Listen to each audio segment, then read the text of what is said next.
Ladies and gentlemen, welcome back to Real Estate Investing with Alex Deacon. My name is Adam, and I am here with the man of the hour, Alex Deacon himself, the Deacon of Real Estate. Good sir, how are we this afternoon? Good, Adam. How are you doing, buddy? We're doing well. We're doing well on this Monday. It's normally a Friday when we Yes, Monday. I'm still feeling like it's Monday. I'm a little bit. weekend tiredness going on. I'll admit I was up late watching a Royal Rumble last night, but that's childish nerd stuff aside. Yeah, I'm feeling the Monday blues too. But we're not going to be feeling the Monday blues because today we are going to talk about something that I think everybody wants to do and how to control your real estate property tax. Nobody wants to overpay. Nobody wants to everybody wants to make sure they're paying their fair share, not overpaying. And I think today the good Deacon is going to teach us how. Yeah, I'm going to at least give you some tips and there's only so much you can do because property taxes are how the government pays for, or part of the way the government pays for their police service and their schools and roads and all that stuff. But you can't cut that. You can cut that significantly in some cases. So, for example, the easiest way to do it is when you first buy a property. If the property is assessed at a much higher amount, so let's say, for example, I bought something recently that was assessed at, I think it was around $350,000. Okay, so $350,000 in this specific area, part of town. Let's see, $350,000. It was, so my property taxes were $12,250 a year. Okay. Now, we only paid, I believe, $270-ish for the property. Okay. So that's a prime example of when you can go to the county, and because you can do this once a year. So your assessment appeals are done once a year in Allegheny County. I don't know how they do them in Washington or Beaver County. I've never done any there. But Allegheny County, it's a fairly simple process. Your deadline is March 31st. So, it's now January. You have about 2 months right now to get your appeals in. So, for this specific one, we did this last year. We paid $270. Now, so that's savings. Let's say I can get that reduced. I can get that assessment reduced from $350 to $270. That's $80,000. Times 0.035, which was the assessment. So I can reduce my taxes almost by $3,000. That's almost a 25% reduction by appealing the taxes. It doesn't necessarily mean you're going to win. So we're going to appeal. In this case, we did win. And in this case, what we also did was we bought a small office, and there was equipment and stuff. So we put that equipment as a separate sales agreement. So the actual real estate sold for less. Oh, okay. Sold for let's say $250,000. So we were able to itemize some of the equipment and put a value on it. So the equipment was $20,000. The sales price, as far as the Allegheny County is concerned, is going to be much less. It's $250,000. So by doing that, we're able to, when we go to appeal, we're able to reduce our taxes even further. Okay. Hopefully. Now, it's not always the case. Another example is that working okay? Mm-hmm. Another example is I have a client of mine who they bought a house and they owned it. They lived in it. That was their primary residence. It was in an area that is commonly difficult to appeal the taxes. So, they paid $30,000 for this house. It was assessed at $80,000, right? So that's a big difference. So we appealed her taxes for her, and she had lost. They said, "No, we're not gonna reduce it." I'm like, how can you even do that? We literally just bought it for $30,000. It needed work, but it was definitely worth 50 or 60, right? Would have been happy with a fair adjustment from 85 to 50 or 60. And this is common for this township. So what we did was, once you appeal and you lose, you can appeal to a higher court. And then we did that. Okay. And we won, and we got her taxes reduced from 85, and I'm just making this up because I don't remember what the exact numbers were, but I think it was like 85, we got them dropped down to 55. And it's significant for these folks because it's a high tax area. Mm-hmm. I think her taxes were, let's say, 85,000. They were like $3,000 a year, right? Wow. And we got that reduced for her to roughly 2,000. So about 33%. Yeah. That's big. Yeah, 33%. Now, the cost to do that, now remember, you have till March 31st to appeal your taxes. We don't do them ourselves anymore. We hire a person that does them for us. If you ever need that person's name, just send me an email. It's alex@alexdeacon.com. And I will forward your email to Barbara, who handles our assessment. She's very good. So what you pay when they appeal these taxes is nominal, in my opinion. So, for example, on my client's house, her savings was $1,000 for 2017 because they're supposed to make it retroactive. So if you appeal in March of 2019, you're appealing 2018's taxes.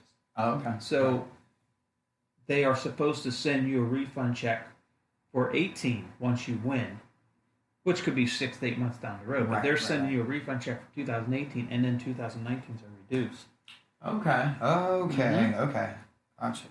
So in this case, my client's savings was $1,000, right?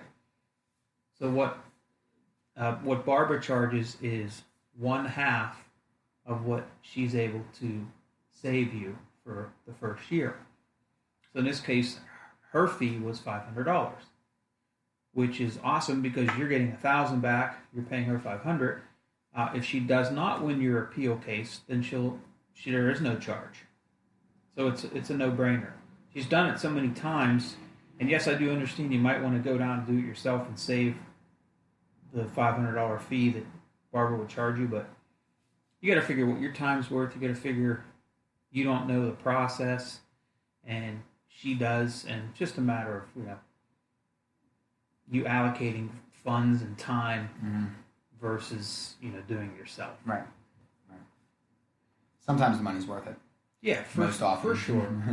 But yeah, so she in this case she lost at the regular appeal, right? Mm-hmm. This is the one she lost.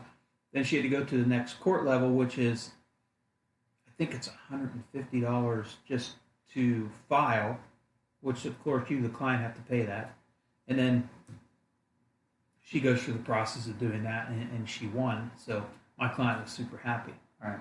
So it's just a couple of different ways you can make sure your taxes stay as low as possible. Is the easiest way is when you purchase it. So in many cases, when I purchase something, it's far less, or just it's plain old simple. It's less than what it's assessed at because I'm buying properties that might need work. Mm-hmm. So those are relatively easy to appeal because you're paying one price and it's assessed much higher. It's really hard for the county to fight that.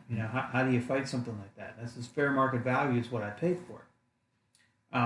That's the easiest way. But if you continually look at your assessments, maybe once a year, just look at what you're assessed at, and maybe there's a lull in the market. Maybe you could pull up some comparable sales that could reduce your assessment by 20 or 30%. Then it's worth it.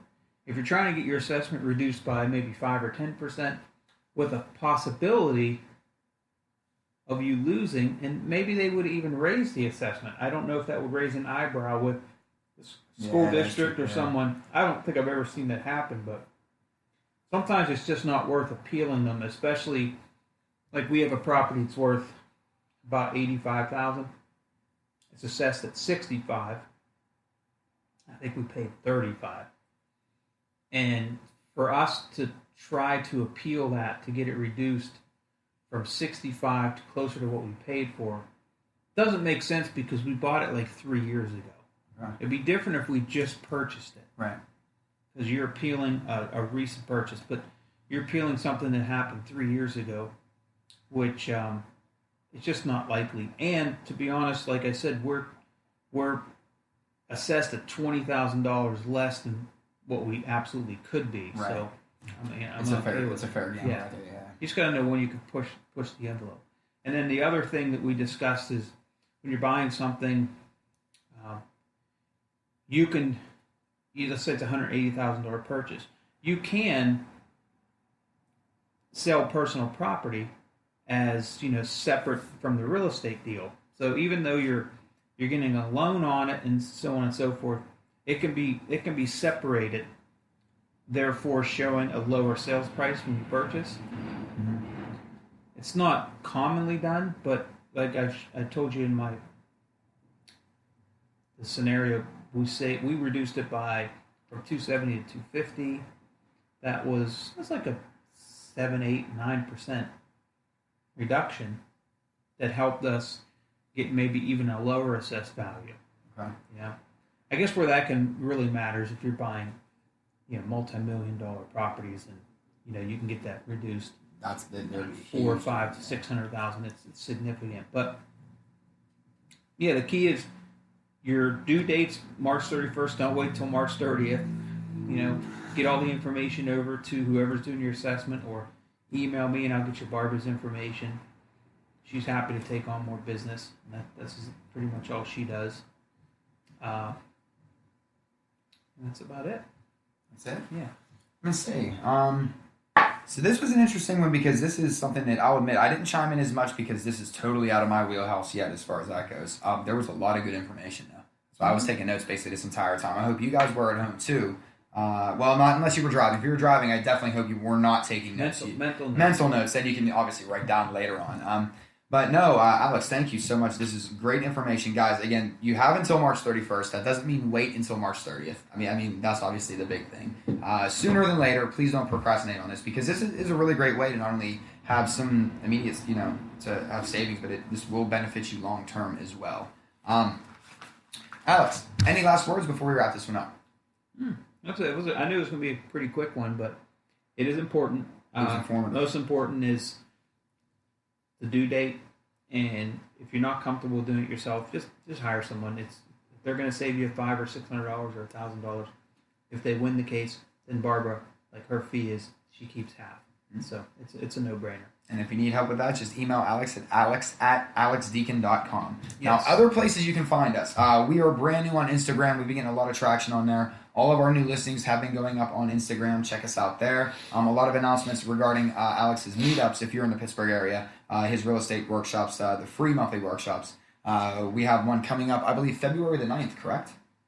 February 9th. February 9th. Yeah. 10 a.m., Bridgeville, Hampton Inn. See you there. It's free. Go to meetup.com, find Alex's group on there, and you can RSVP there. Look for us on Facebook, Twitter. It's just Deacon Hoover. We're always putting new listings, blog posts, search all kinds of fun stuff that way. Go to dhrea.com to find all of our listings and blog posts, same things that you're going to find on our Facebook and Twitter accounts. Big thing is subscribe to our mailing list. Go to our website, dhrea.com.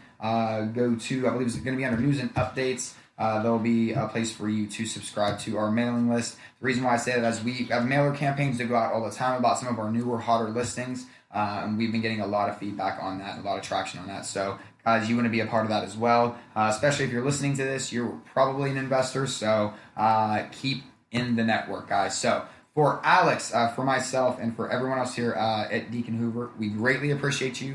Thank you for taking your time out and giving us 15 minutes of your day here. And we will see you next time.